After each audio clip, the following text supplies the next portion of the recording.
Here's Snow Miser right here. Now remember, Snow Miser is a juvenile Kent Ridley. She is probably between, I would venture to say maybe between 3 and 4. Oh. She's doing great. She had a little tear in the upper flipper. Right now she's kind of getting some extra therapy by having more room to swim around. And with that, yes, she's quite zippy when she wants to be. Definitely a little bit more active versus Bender, my cat, in the first tank over there on the other side. Please be careful. Believe it or not, they can come up and they can be nippy, so we do not want to use our fingers like that because they can actually come up. It's quite intimidating when they do, and with that beak, it's quite sharp as well. Now over here, we have Rebel, who is now strategically placed himself behind the PVC that is in there, basically just the total restriction.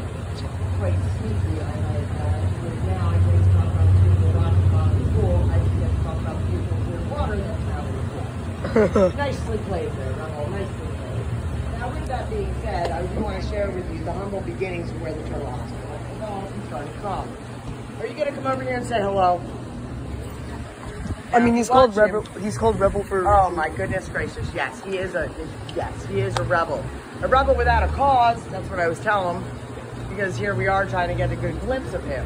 Now, with that, you'll notice as he's swimming, he does not use his back legs.